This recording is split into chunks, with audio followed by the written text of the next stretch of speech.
Hi everyone, and welcome to our webinar today on the GMAT Quantitative Reasoning Deep Dive. Tonight's webinar is in collaboration with Graeme from GMAT Panda.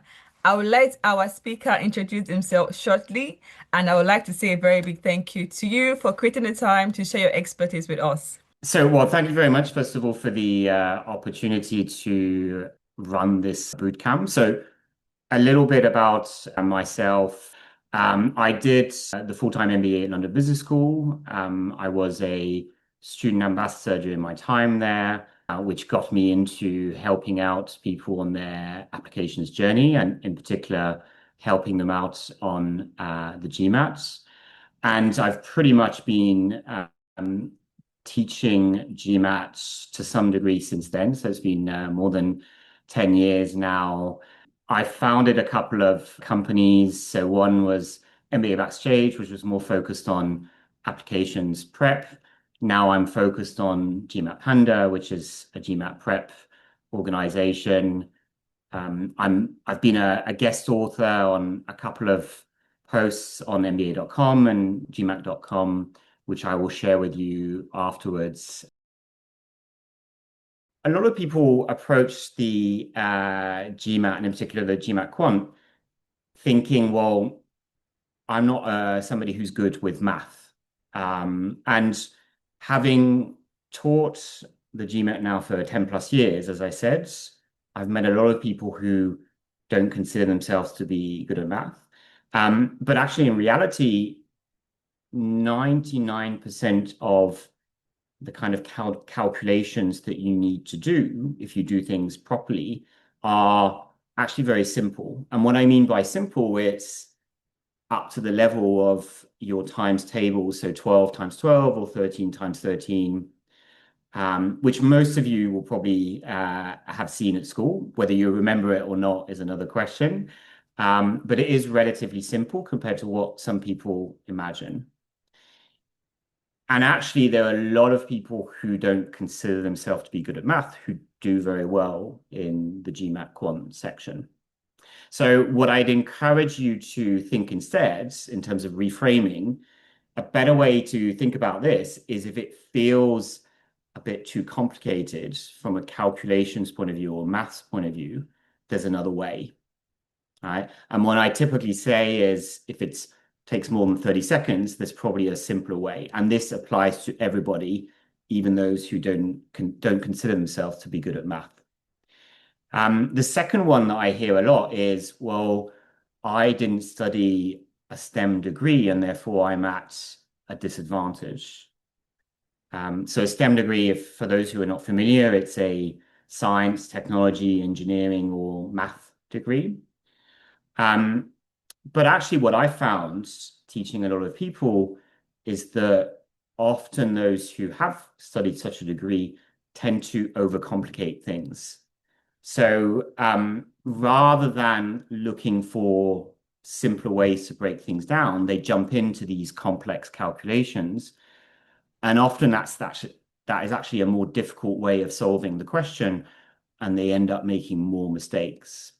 So a better way to think about this is I need to learn how to break down these questions into simple steps. And that is the same for everybody else, irrespective of what they studied. And you are not at a disadvantage if you didn't study a STEM degree. And then the last one, which I often hear, is that I want to get the GMAT over. It will allow me to get into business school, and then these are not skills that I'm going to be using later on.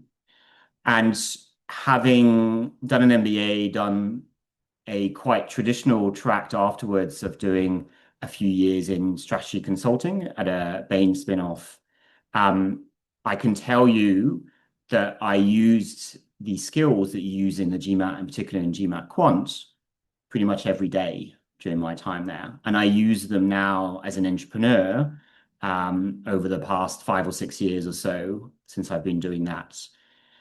And just to give you one example to illustrate, so here there is more examples in the blog posts I work on. I wrote on, I think it was the MBA.com one. So again, it will be forwarded to you afterward. As a consultant, I had to often present to clients or clients or partners. And often what would happen is an analyst would come to me a few minutes before the meeting with a piece of work that they've been working on, and they would give me results. And I would have to quite quickly work out whether I was going to share that information with the client or the partner and how I would share it. And so to do that, what I needed to do was, well, a sense checking of their calculations. First of all, does this overall feel right? And it often required me to make extra calculations, for example, for imagining other questions that the partner could ask or the client could ask. And all that has to be done in a short period of time under pressure. And you also do a lot of breaking down of complex problems in these kind of post-business school roles, which are actually quite similar to what you need to do in quant, where it's about taking a complex question and breaking it down into small steps, as we'll see shortly. So a better way to think about this is every GMAT question I do is actually getting you closer to your dream post-business school job. Right, so now we're going to do an example question, and then we'll use that to illustrate some of the further points I have to make. So here is the question. Hopefully everybody can see it. I'm going to try and copy paste it into the chat in the meantime. Have a think about it for a minute or so. The goal is not necessarily to answer the question, right? But if you can get an answer, feel free to share it. What I'm more interested in is how you would approach this question. So what would go through your mind, what kind of steps you would follow, and how you would do that. So have a think and feel free to share as you go on the chat.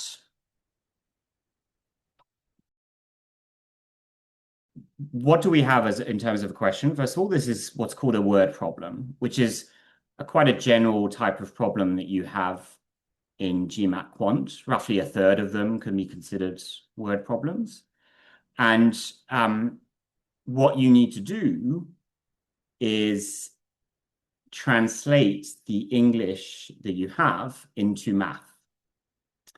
And before you do that, to be able to translate this English, it's helpful to have some names for what we're talking about. Okay, so here, what we do is we start by naming the various scores involved, right? And in this case, we're using T1, T2, T3 for Talia scores on the first, second, and third quiz. And then R1, R2, R3 for Ravi's. And notice that I'm not just using T and R here because we want to be specific about, are we talking about the first score or the second one or the third one? Then afterwards, what we do is we translate the question text.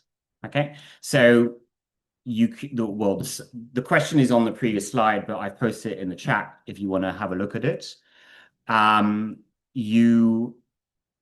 If you look at the second sentence, it says on the first quiz, Talia's score was 8 points higher than Ravi's score.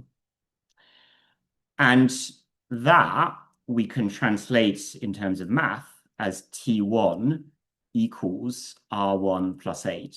Why? So if we think about it, on the first quiz, Talia's score, that is something we represent with T1. The verb was is kind of corresponding to the equal sign here. And then we have 8 points higher than Ravi's score. So Ravi's score is R1, but 8 points higher than that would be R1 plus 8. Okay. Then, well, I'm not going to go through every single step here for the interest of time, but what we do afterwards is we translate the other pieces of the question. So the following sentence and the one after that. And that gives us three different equations, which we want to then solve to get to the answer. And here it's worth keeping in mind what we're looking for, right? They're asking for Ravi's score on the third quiz was how many points higher than Talia's score. So we want a comparison between R3 and T3. And what we want to do is actually get rid of everything that's not that. So T1, T2, R1, R2, etc.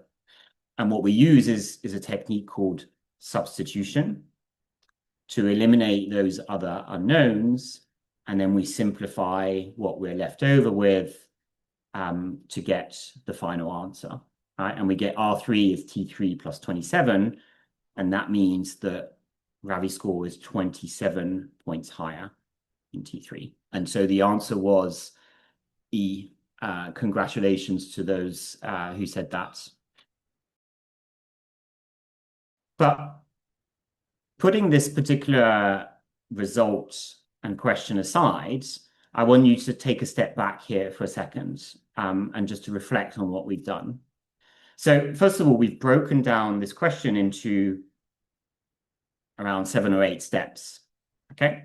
And in quant, that's typical. Most questions, I mean, some of them require a few more steps, some of them are a bit shorter, but that's a typical way to approach things, right? So you want to choose a method, you want to start naming things, giving unknowns, translating the question information, and then you want to solve things.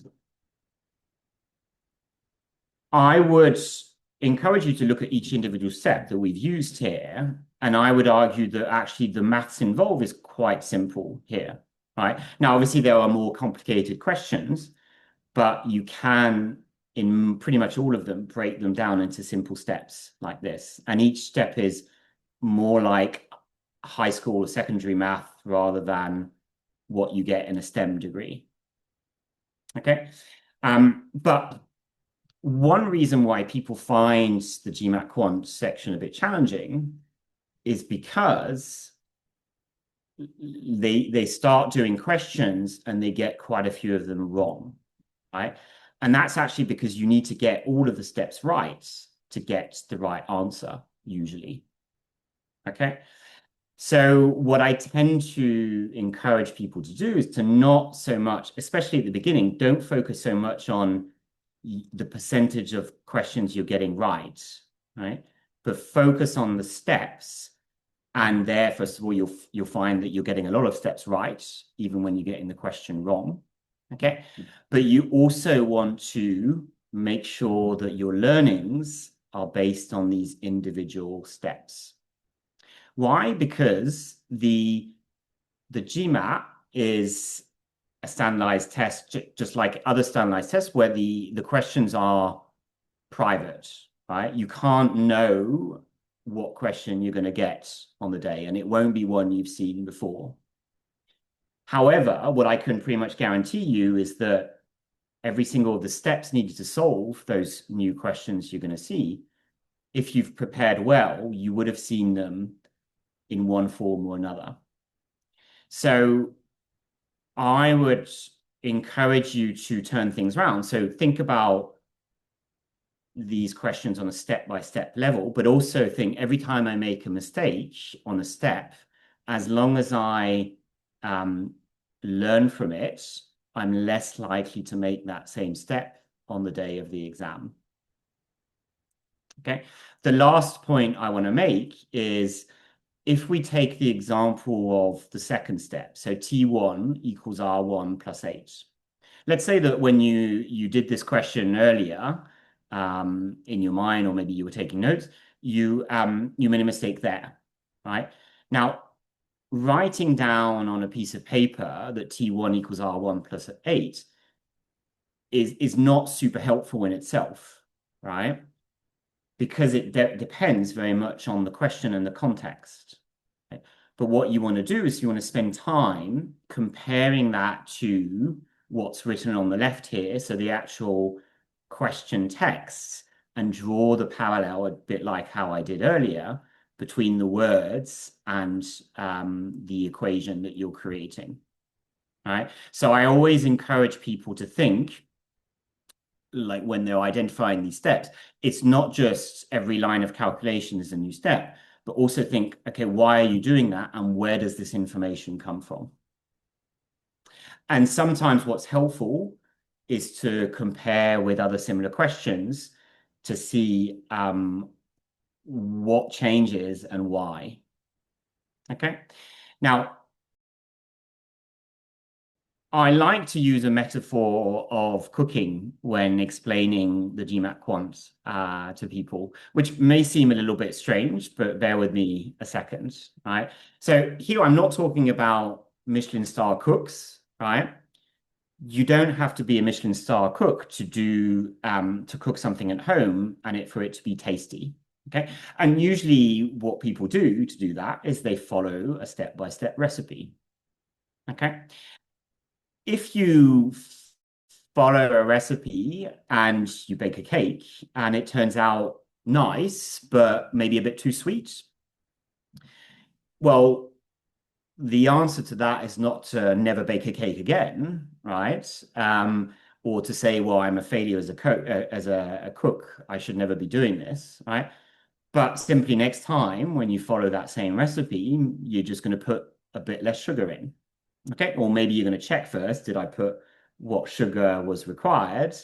And see that you made a mistake. And so you correct that for the next time.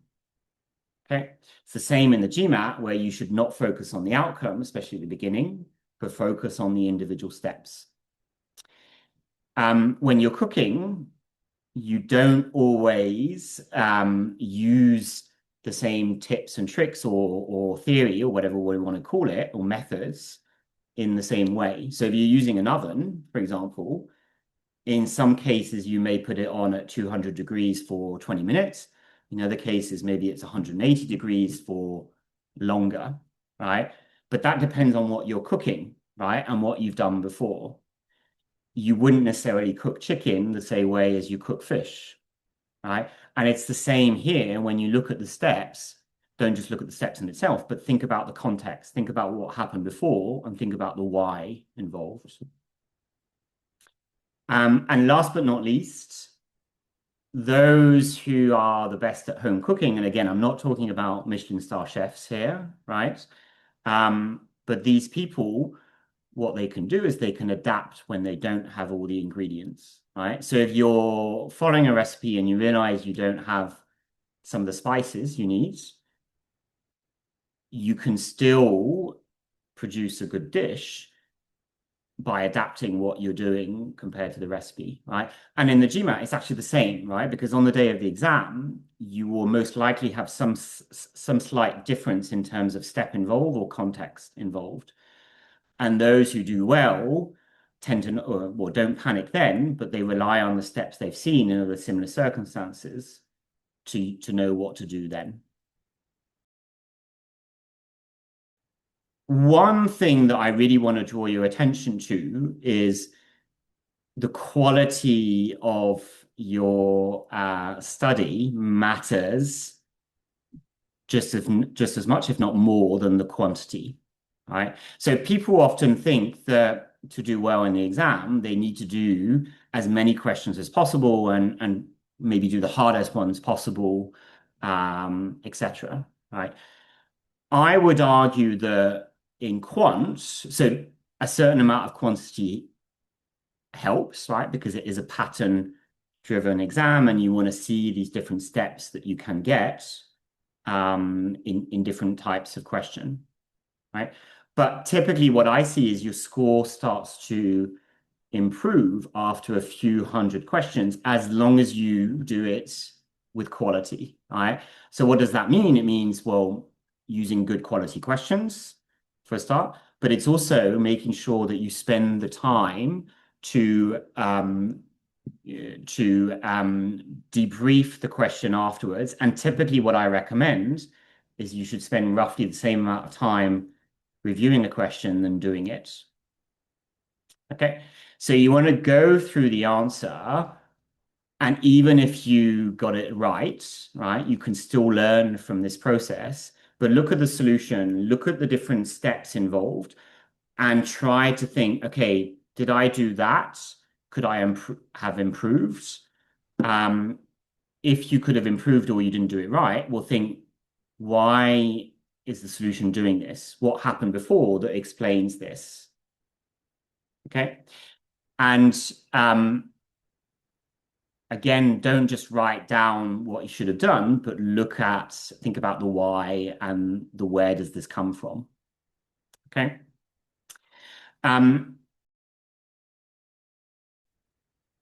Often what people do to memorize things is they take notes, right? They have a Word document or maybe an A4 or book, and they just write down notes one after the other.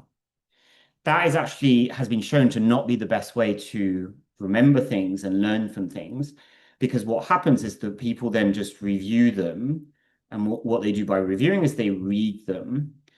And naturally, what your brain is going to do is jump to the things you already know, but gloss over the things that you keep on forgetting.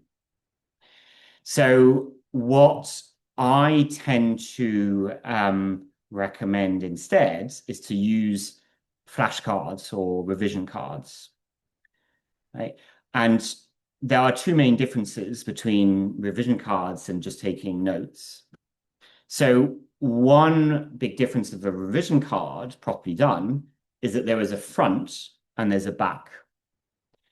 And you can do this either like on paper, or you can do it on a app like Anki, for example, is a well-known one. There are many other apps out there. Why do you want to have a front and a back? Because the front is essentially giving you the context of what you're trying to remember. Okay, so here it's an example of a GMAT question where we're cutting a pie into pieces. And again, it's about translating that into maths. So here, notice that on the front, I put the GMAT question, right? And that's not to redo the question because it's not the goal, but it's more for context, for triggering your memory, understanding, okay, why am I trying to remember this in this context? You don't necessarily need to include the answers. If that's relevant, then include them. But if not, you don't have to, right? But make sure that you have a very targeted question, which is the focus of the flashcard, right? And here I'm asking how to translate the slicing part of this question into math, right? So it's not about redoing the whole question. There is a time for that as well. It's part of a good practice to redo questions you've got wrong, for example. But here, it's not the goal of a flashcard. And then on the back, it has to be quite short, quite easy to scan, right? And focused on answering that particular question and maybe making a link to some theory that you may have seen before. Okay. Here, I really cannot stress that it's not about doing the whole question, right? Okay. So how would you use this? Well, you would take the first flashcards in your pack, right? Look at it, and then after a few seconds, force yourself to move on to look at the answer, right? And the goal is essentially within a few seconds to remember what's on the back. And this is going to be hard, right? I'm not going to lie, but it is actually a really good prep for the full exam because you can simulate to some degree the time stress of the exam with a mock, but it's not always quite the same because you know it's a mock, right? Whereas here, you're challenging yourself to remember what's on the back within a few seconds, right? So that little bit of time pressure actually simulates quite well the different steps and the decisions you have to make in the exam in a short period of time.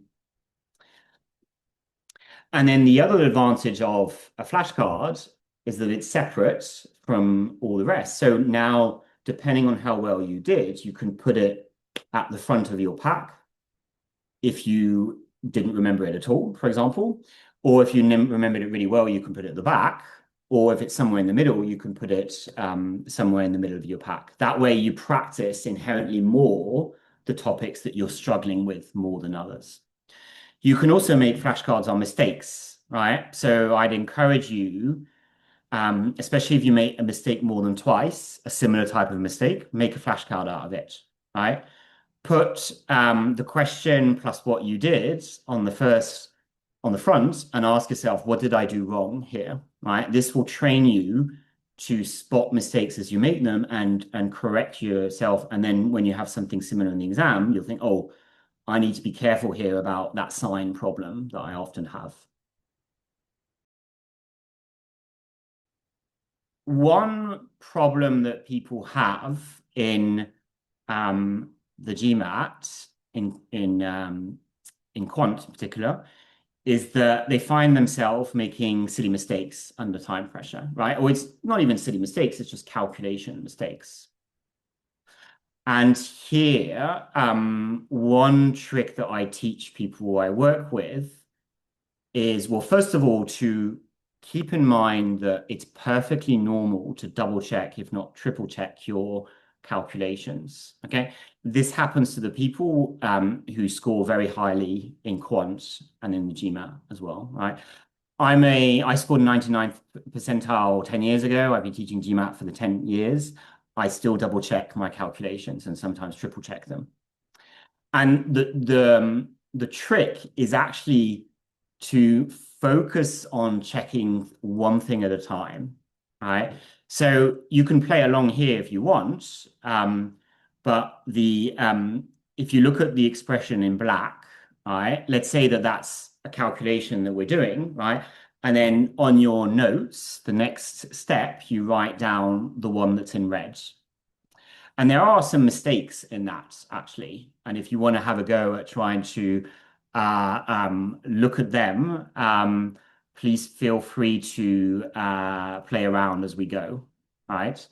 But what the trick is here, what I really recommend is to think about the individual calculation bits as separately, right?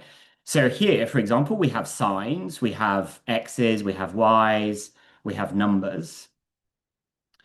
What I encourage people to do is to think about those separately. So first of all, if we look at the signs, right, we're multiplying a minus times a positive in the first calculation. And negative times positive gives us a negative. So that is correct, right?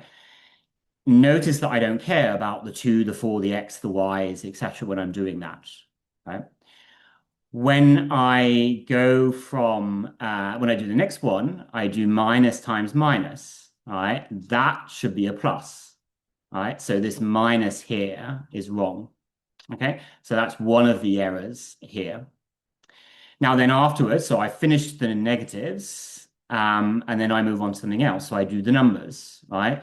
2 times 4 is 8. That's correct. 2 times 5, that's 10. That's correct. 2 times 3, that's 6. This is incorrect, right? We found another mistake. Okay, and then we would do the same for the number of X's, the number of Y's, etc. And in this particular case, there are no issues.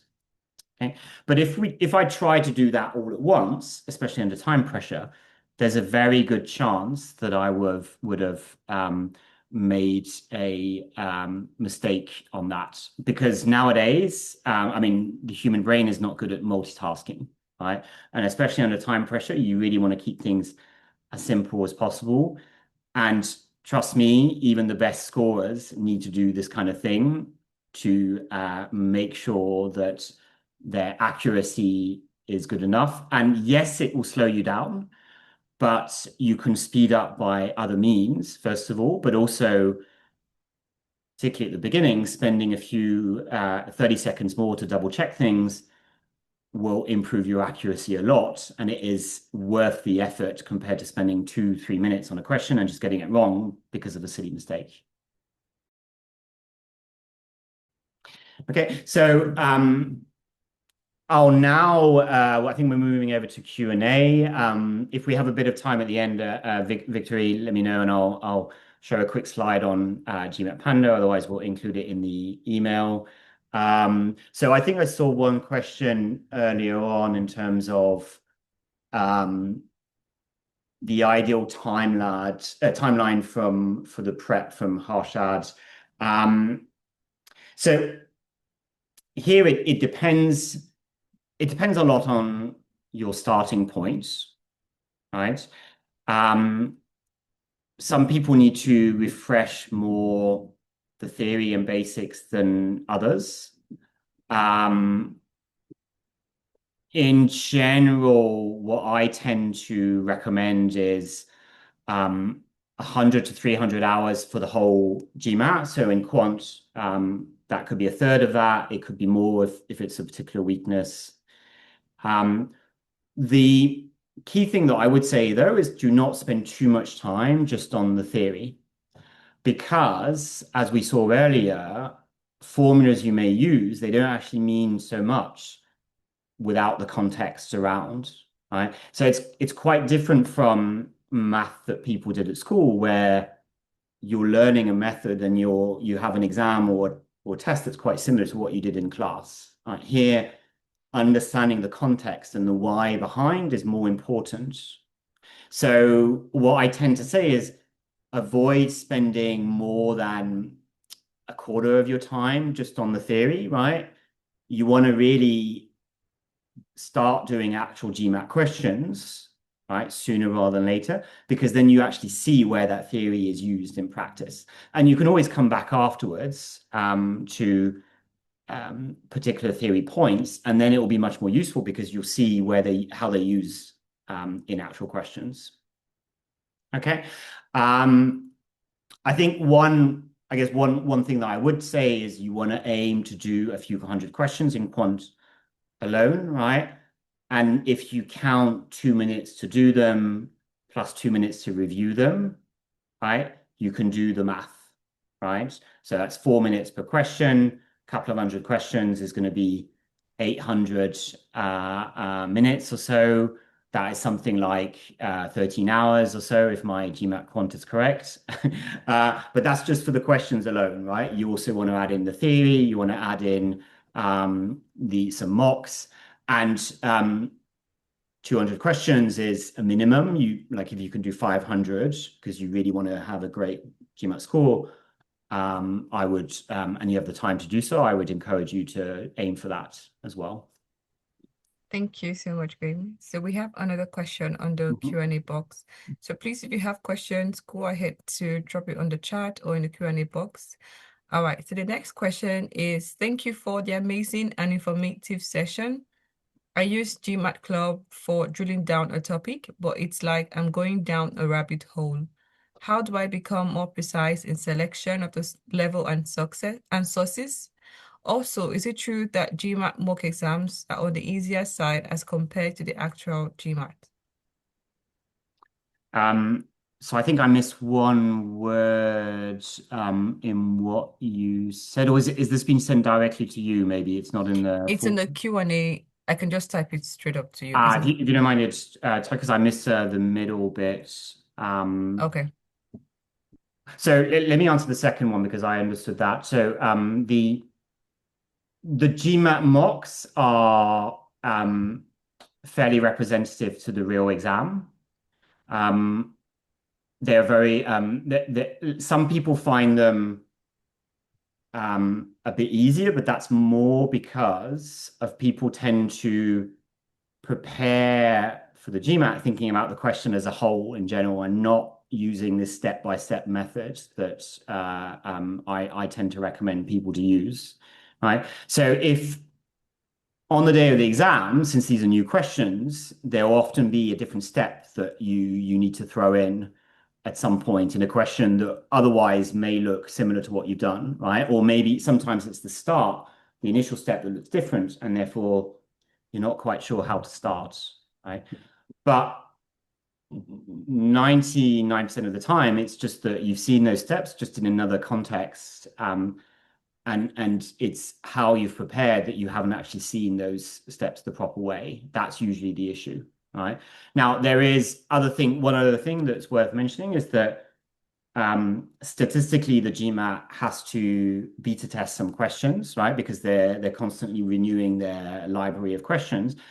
And to do that, they have to throw in a few questions that actually don't count to your score. So typically it's one or two per section, which don't count, but they may be a bit new. So they're testing it on you first to see how well you do, right? And this is just part of their process of keeping the exam up to date and fresh, and sort of maintaining the quality of the exam.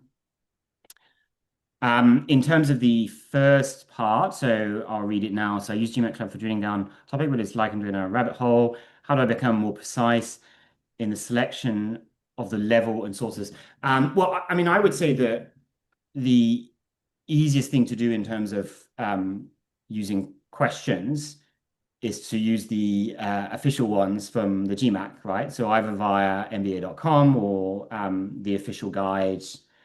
Um, I think it's on GMAT Club. It's not everybody knows this, but the thing to keep in mind of it is the people who run this are passionate about the GMAT, right? And they're passionate about maths as well, and they do tend to set challenges for themselves, for other people, right? So they do tend to have some quite niche or overcomplicated questions on there, right? Now, you also get some official questions on there, right? But it's not always easy to cipher through which one's which. Um, yeah, I would just take that with a little bit of pinch of salt because the goal is not to become a math genius, right? It's just to have a good score in the GMAT, and that is often about breaking down the problem into simple steps. And if you change the source of your questions, then you may not get the same steps or mechanisms that you need to learn for the exam. Thank you. We have another question. Mhm. Thank you so much for the session. Your advice are really helpful to me. My question is, would you recommend to do the actual GMAT exam online or offline? Ha. So I actually have a slide on that because it is a recurring question. Am I okay to share again, Victoria? Okay, yes, please.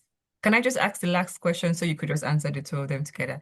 So the Okay. next one is, how can we improve on the time take for each question? And how can we keep track of the time during the exam? So yeah, over to you. Okay. So I was going to raise the hand. No, that's not needed, I think. I'll share my screen instead. Um, okay, so hopefully that should be now visible again. Yeah. Yes.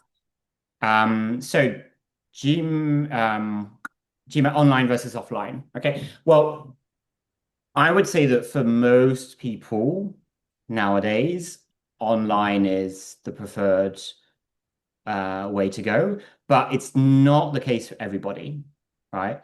So it depends a little bit about what puts you in the best situation to focus.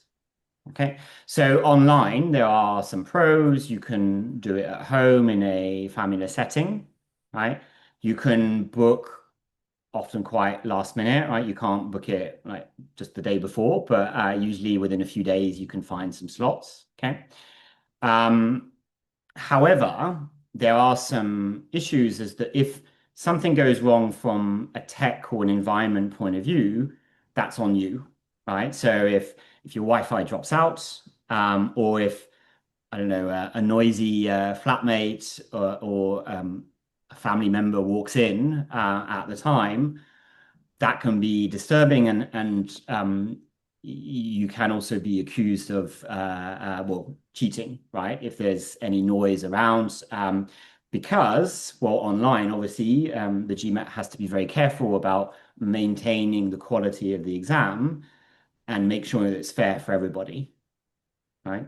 So they will check at the start and then during a few times during the exam. So they will check that there's nothing around your space, your desk is clear, that there's nothing around you that you could use to cheat on, right? And they will ask you to show your whiteboard or digital board, sorry, your whiteboard every now and then and erase it. They're essentially doing their job, right, for maintaining the quality of the exam, but it can be a little bit distracting for some people, right? Whereas the advantage on in person, so there you have to book it earlier on, and you have to get there, right? So you have to plan your transport, etc. For some people, it can be a long journey. Um, but once you're actually in the room, you've checked your ID, you've put everything in, you've emptied your pockets, right? At that point, you're in the room and you're much less likely to be disturbed, right? And if there's a Wi-Fi issue or an internet issue or technical issue, that's something that the GMAT will sort out. It won't affect your own exam. Okay. So it is worth considering the pros and cons of both. The other thing I would say is that, like, for some people, people find it more daunting to be in a exam room, right? Because nowadays not everybody's used to it. It was more common before COVID, right? Now things have changed a little bit. Um, but those are the things I would say. Now, if you're still hesitating, I wouldn't overthink it. Just pick one, and then if you have to retake it, then maybe you could try the other way the next time. Thank you. Um, So we and then have just, sorry. yeah, Yeah, we have another question. We have two more questions, and I think we have just 2 more minutes left. Do you mind if okay, I? Yeah, yeah. there was one about how do we improve on the time for each question, and how can we keep track of the time during the exam? And then for offline in-person exams, is note taking allowed on a piece of paper for doing small calculations on paper? So time management. You First of all, I would say that from around halfway through your prep onwards, you want to practice questions under time pressure, right? So this is not for mocks necessarily, right? There's a benefit in doing some mocks as well for seeing like what a real exam is like. But it's a bit like preparing for a marathon. People preparing for a marathon, they don't prepare by doing a marathon every day, right? Because you're going to be exhausted. But what they do is that they have the same intensity and rhythm over smaller sections, right? So what I recommend is usually you take 10 questions, you give yourself a timer of 20 minutes, and you manage your time throughout, right? How to manage your time? Well, what I tend to recommend is to check every few questions. So it's not every question. It's not at the end because that's too late, or even halfway through. In the real exam, I recommend every 5 questions or so. Why five? Because it keeps the math quite easy, right? So if you count 2 minutes per question, after five, I should have used 10 minutes. You can look at the clock, and if you start at 45, right, you should be at 35, right? You don't want to make this time checking more complex than the exam itself, right? Because otherwise you're wasting energy. And then the last question, Victory, please remind it to me. Yes. For offline in-person exams, is note taking allowed on a piece of paper for doing small calculations on paper? So it's not a paper, but they give you a laminated board with an eraser. So you can take notes and erase it. Sorry, no, you can't erase it. My mistake. You get a few sheets, you can't erase it, but you can ask for more paper. Right. So it is something you can buy online on Amazon, for example, to prepare if it helps you, and it's something I do recommend if you're going to take it offline, get used to it beforehand. You can find it on Amazon for like $20 or so, something similar. I would recommend that if you have any doubts. Thank you. Final question, and I think you could go ahead with the final slide you wanted to share with us. Mhm. For an offline exam, can we use a calculator? Um, not in quant, but you can use it in data insights. Okay. And it's not your own calculator, but it is one provided by the interface. So it's on the computer, essentially. Absolutely. All right. Thank you. Over to you. And then I'll come up to wrap it up. Yes, so very quickly, a few words on GMAT. Am I still sharing my screen? Yes, I can see online versus offline. Okay, good. Um, so here it is. Um, yeah, so very quickly on GMAT Panda. Essentially, it's a prep app that I designed based on my 10 plus years of teaching people. And it's following very much the methodology that we saw today, right? Which is quite different from what the other providers do out there, right? So every solution is broken down into single steps. The screenshots you saw in the exam were screenshots from the app. Sorry, in the presentation are from the app. Um, for example, we spend quite a bit of time explaining how to translate different questions and putting them next to each other so that you can compare and see where the why and the where is this coming from. Okay. Here it's not the app, so you can't do it, but on the app you can click on the right and you get small links to recaps of theory, right? So here, for example, if you can't remember the average formula, you can click on the right and you get a recap of that as well, right? It also creates flashcards automatically, and it uses this idea of the front versus the back. So the why, the context, right, versus what you need to remember. And it will like help you practice that under time pressure, as I mentioned earlier.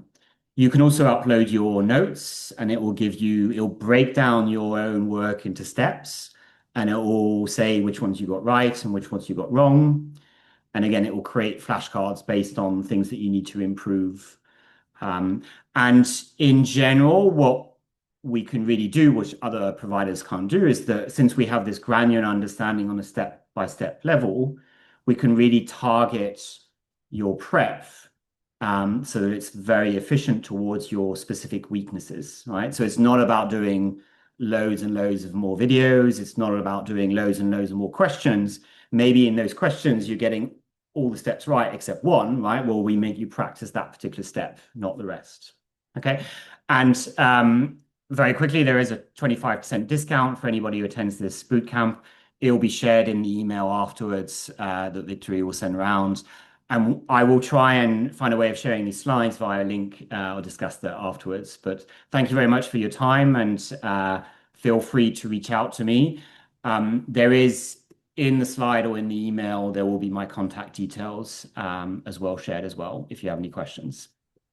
Amazing. Thank you so much, Graeme. This is a very, very valuable session, and I'm very certain all of our participants got something valuable from it as well. So thank you.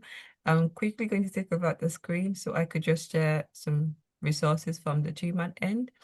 So yeah, thank you so much to our audience as well for joining. I'm very certain you found it very valuable. And a really big thank you to you again, Graeme, for the time you took to answer the questions and yeah, the time you also spent in going through the samples with us. And yeah, so as a part of being a registered person for the bootcamp, we have an exclusive discount for you. So you get 20% off all official GMAT practice question banks and the practice assessments as well. When you use the code GMAT Europe 20, you just get direct access to it. So strongly encourage you to scan the QR code and take advantage of the discount. We also have other webinars in this particular GMAT Bootcamp series. So up next, we have the GMAT Verbal Reasoning Deep Dive and the GMAT Data Insight Deep Dive. We encourage you to go ahead, sign up, register, and take advantage of these resources that we have for you. And without further ado, we're bringing the session to a close. A big thank you again to you, Graeme, for this wonderful session that you've given to us. And thank you again to our audience. You're going to get all of these resources straight up in your inbox, and see you next time. Thank you, everybody. See ya. Thank you.